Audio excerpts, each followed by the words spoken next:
We are going to follow our discussion listening to Luciana Monteiro-Krebs. She holds a PhD in information science and communication, a PhD in social sciences, a master's in applied linguistics, and she's also a librarian. Her latest book delves deeper into algorithmic mediation in social media platforms, how data and artificial intelligence shape structures, reputations, and relationships. In a 25-year career, Luciana has accumulated research experience for internationally recognized universities, in addition to 15 years working in the information technology industry. She specializes in knowledge organization, human-computer interaction, and computational linguistics. She is currently data collector at the Fiocruz, at the Global Health Network, and at Fiocruz Official Data Repository for Research, icddr, both within the Coordination of Information and Communication of the Vice Presidency of Education, Information and Communication of the Oswaldo Cruz Foundation. Welcome, Luciana, and we are looking forward to hearing to you.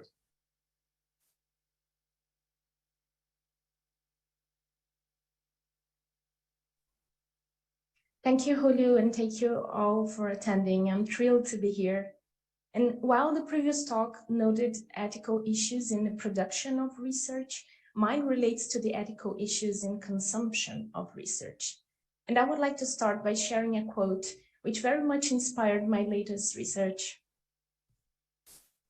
A couple of years ago, in a class of human-computer interaction, I came across this quote from Mark Weiser, which reads as follows: "The most profound technologies are those that disappear. They weave themselves into the fabric of everyday life until they are indistinguishable from it." This quote from me reflects the importance of looking carefully into things that we get used to in our daily lives and that shape the ways in which we interact with each other, but that we are barely aware of how they actually work, such as the algorithms. To put this into practical terms, in the data life cycle that Ashna just showed to us, we find phases of the research process. For those tasks, it's common that we access digital platforms.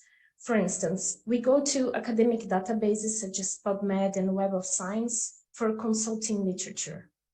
To find open research data for reuse, platforms such as Zenodo and other data repositories are often used.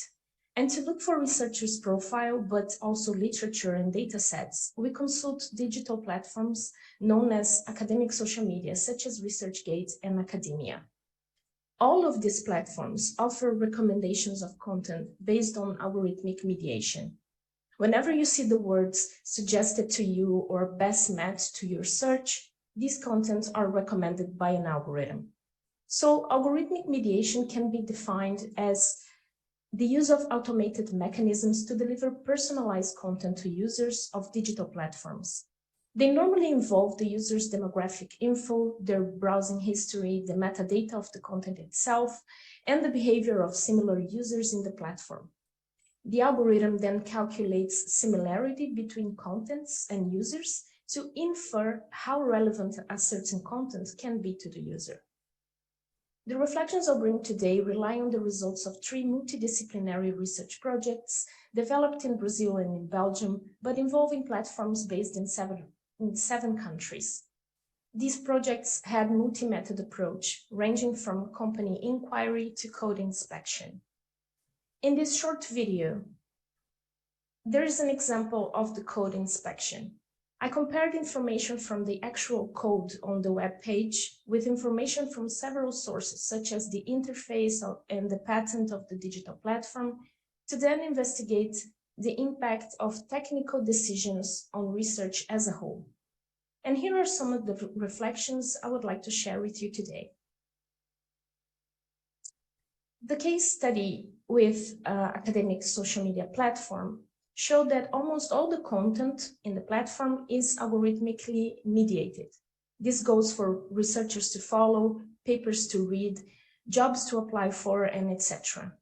But I promise this is the most scary slide on the presentation, don't worry. But it's important because this graphic represents what appears on several pages of a digital platform in one only visualization, and also the interconnections and data behind the interface. The aim here is to show how complex the organization of content is. The main takeaway is that metadata, or data about the data, is heavily used to make guesses about what the users are interested in. And these guesses will influence three main things: the type of researcher that the system thinks you are, the type of content that you will see in the platform, the order in which this content will appear to you. And technically, we're talking about profiling, information selection, and information prioritization. These mechanisms in the algorithm filter what appears on the interface, but we have little control over them. And here's a good example. As for profiling, I found that 67% of the keywords used in the researcher's profile are inferred, which means that the majority of the words defining the user's interests are not informed by the user, but created by the system. These 67% are also hidden behind the interface and cannot be edited by the user. So this message on the interface saying that the user can change the profiling keywords to improve recommendations is true only for 33% of the keywords, giving the user a false sense of control. Another issue is that the scientific reputation of the authors is one of the factors that impact the recommendations, both for ranking publications and to identify candidate experts. But this inference is completely datafied, based on data exclusively from the platform. Through the experts' inference processes, authors with a higher reputation in the platform gain more attention on the feed. They are moved closer to the top of the recommendations list, which can lead to even more reads and citations, and hence higher reputation. This phenomenon is called the Matthew effect of accumulated advantage in science, found when the credit for joint work is given to the best known investigator in a field, regardless of their contribution in the project. The investigator then becomes even better known, triggering a circular process where the rich gets ever richer and the poor gets ever poorer.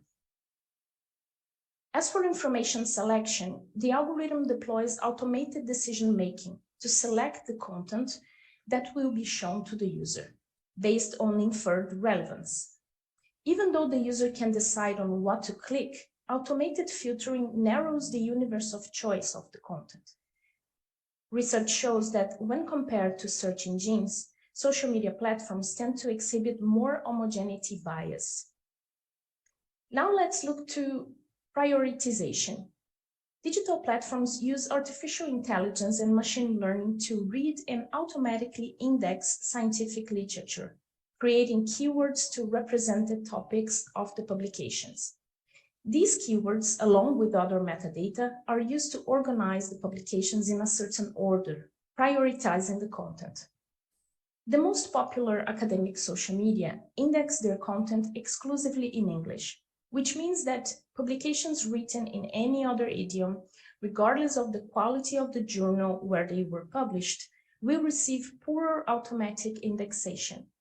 Consequently, the non-English publications will score badly in recommendation rankings, for example, lists of relevant papers to read. Another problem has to do with transparency. The General Data Protection Regulation, the GDPR, ensures the right to an explanation. And every platform user has the right to know how their data is being used to recommend content in a simple, accessible, and meaningful way. The user has the right to see, edit, download, and erase the data about them. Unfortunately, though, this is not yet reality. Investigating 43 digital platforms in different countries that use recommender algorithms to deliver general content, we found striking lack of transparency regarding the use of personal data in algorithmic mediation.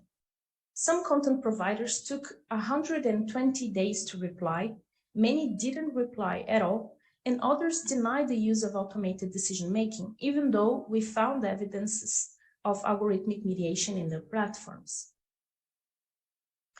Some other concerns are still open questions regarding data sharing and reuse. For instance, how to protect the right of the participants to withdraw from the study after the data has been shared and reused by other research projects. We should also ask ourselves why certain academic social media platforms, which are professional networks, ask the gender of researchers. Machine learning is trained with data from the past, but if we have already huge gender gaps in some disciplines, such as less women in engineering, recommending work of men, which were majority in the past, will reinforce such gap.